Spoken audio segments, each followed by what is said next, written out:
Good morning, students. இன்னைக்கு நம்ம bullet டெஸ்ட்ல நம்பர் 26ல இருக்கோம். டாபிக் வந்து கெமிக்கல் ரியாக்ஷன்ஸ்.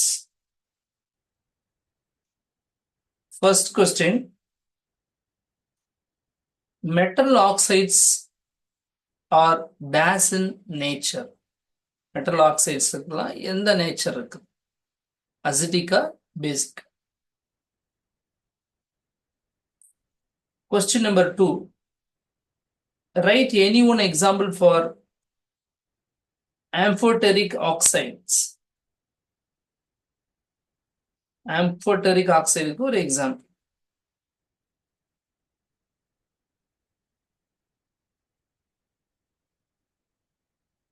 Question number 3, ஒரு ஈக்குவேஷன் சொல்றேன், லெஃப்ட் சைடு மட்டும் நீங்க ரைட் சைடு வந்து கம்ப்ளீட் பண்ணுங்க. K2O அதாவது potassium oxide plus H2O gives dash. K2O H2O சேர்ந்து என்ன கொடுக்கும்? இது கொஸ்டின் நம்பர் 3. அதே போல question number 4, SO3 plus H2O gives dash. SO3 plus H2O gives dash. Question number 5,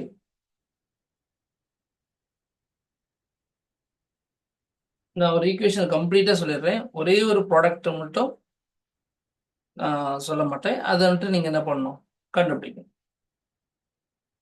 2NaHCO3 2NaHCO3 plus heat energy gives dash plus water plus CO2.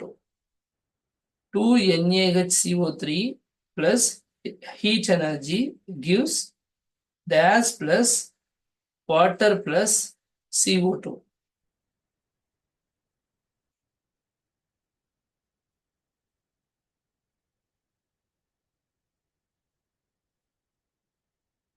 Question number 6, CaO plus H2O. CaO plus H2O gives dash plus heat energy. CaO plus H2O gives dash plus heat energy. அதே போல question number 7, KOH plus HCl. KOH plus HCl gives dash plus water. KOH plus HCl gives dash plus water.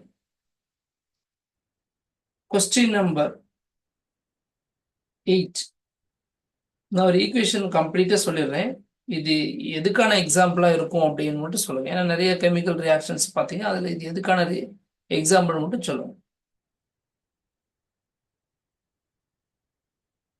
NaCl solution ஃபார்ம்ல இருக்கு, plus AgNO3 அதுவும் solution ஃபார்ம்ல தான் இருக்கு. NaCl plus AgNO3 ரெண்டும் solution ஃபார்ம்ல தான் இருக்கு. gives NaNO3 அதுவும் சொல்யூஷன், NaNO3 அதுவும் சொல்யூஷன், பிளஸ் AgCl இது precipitate, அதாவது insoluble solid இருக்கும். So NaCl plus AgNO3 gives NaNO3 plus AgCl. இதுல ஃபர்ஸ்ட் மூணுமே சொல்யூஷன், லாஸ்டா இருக்கிறது precipitate, அதாவது insoluble solid. இது எந்த கெமிக்கல் ரியாக்ஷன்ஸ்க்கு எக்ஸாம்பிள் அப்படின்னு சொல்லிருங்க. நெக்ஸ்ட் கொஸ்டின் நம்பர் 9, நான் ஒரு 7 எலிமெண்ட் வந்து நான் சொல்றேன், அதுல நீங்க அதனுடைய ரியாக்டிவ் சீரிஸ் இருக்கு இல்லைங்களா, அந்த ஆர்டர் ஞாபகம் இருக்குன்னு நினைக்கிறேன் உங்களுக்கு. அந்த ஆர்டர் பிரகாரம் எது ஃபர்ஸ்ட்ல இருந்து வருதோ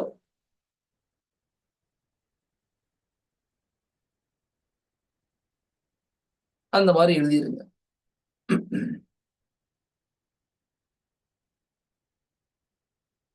நான் சொல்றேன் இந்த 7 எலிமெண்ட்ஸும்: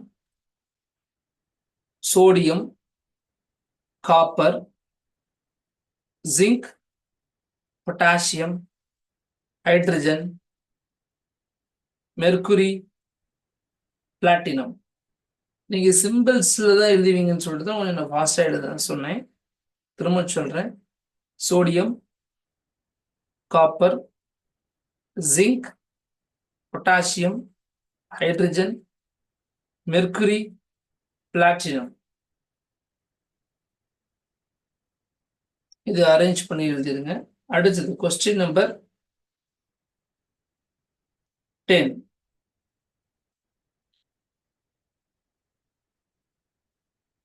நான் ஒரு ஈக்குவேஷன் சொல்றேன், அதை பேலன்ஸ் பண்ணி மட்டும் எனக்கு எழுதிருங்க.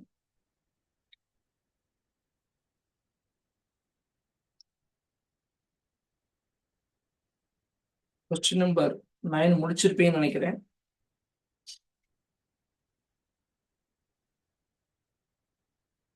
கொஸ்டின் நம்பர் 10 நான் சொல்றேன். PbO, அதாவது லெட் ஆக்சைடுன்னு சொல்லுவாங்க இல்லையா, PbO plus O2. PbO plus O2 gives Pb3O4.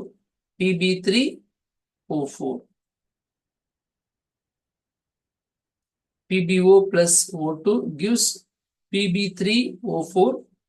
இதை பேலன்ஸ் பண்ணி எழுதணும். அவ்வளோதான், 10 கொஷின்ஸ் முடிஞ்சிருச்சு. நீங்க எழுதிட்டு போட்டோ எடுத்து அனுப்பிச்சிருங்க. இந்த டெஸ்ட்டுக்கான மார்க்ஸ் எல்லாமே கரெக்டாக எழுதி அனுப்பிச்சிட்டே இருங்க. ஒரு ஷீட்டில் எழுதிட்டு வாங்க, டேபிள் இருக்கிற மாதிரி போட்டு எழுதிட்டு வாங்க. எப்போ கேட்டாலும் கொடுக்குற மாதிரி வச்சுக்கோங்க. இப்போ இந்த மந்த் ஃபுல்லாக உங்களுக்கு 6/15க்கு டெஸ்ட்டு இருக்கும். ரெகுலராக அட்டன் பண்ணிடுங்க. அதுக்கப்புறம் மேபி டைம் வந்து நான் மறுபடியும் இன்னும் முன்னாடி கூட கொண்டு போயிடுவேன். இதெல்லாம் உங்களை நேரமாக எந்திரிச்சு டெஸ்ட் எழுத வைக்கிறதுக்கான ப்ராக்டிஸ் தான், வேற ஒன்றும் இல்லை. அதே சமயத்தில் நீங்கள் படித்ததில் நல்லா ரிவைஸ் பண்ண முடியும், மைண்டில் அப்படியே இருக்கும். சாதாரண மெமரியிலிருந்து பர்மனண்ட் மெமரி, அந்த டெம்பரரி மெமரியிலிருந்து பர்மனன்ட் மெமரிக்கு போய் இந்த நீங்க படிச்சதெல்லாம் உட்காரத்துக்குரிய ஒரு வாய்ப்பு இந்த மாதிரி டெஸ்ட் எழுதும் போது தான். இதனுடைய எஃபெக்ட் வந்து நீங்க கண்டினியூ அட்டன் பண்ணும் போது தெரியும். சரிங்களா? Okay, thank you. இந்த வீடியோ பிடிச்சிருந்துச்சுன்னா, இந்த டெஸ்ட் உங்களுக்கு பிடிச்சிருந்துச்சுன்னா லைக் பண்ணி ஷேர் பண்ணுங்க. சேனல் சப்ஸ்கிரைப் பண்ணாதான் பண்ணிடுங்க. Thank you. Have a nice day.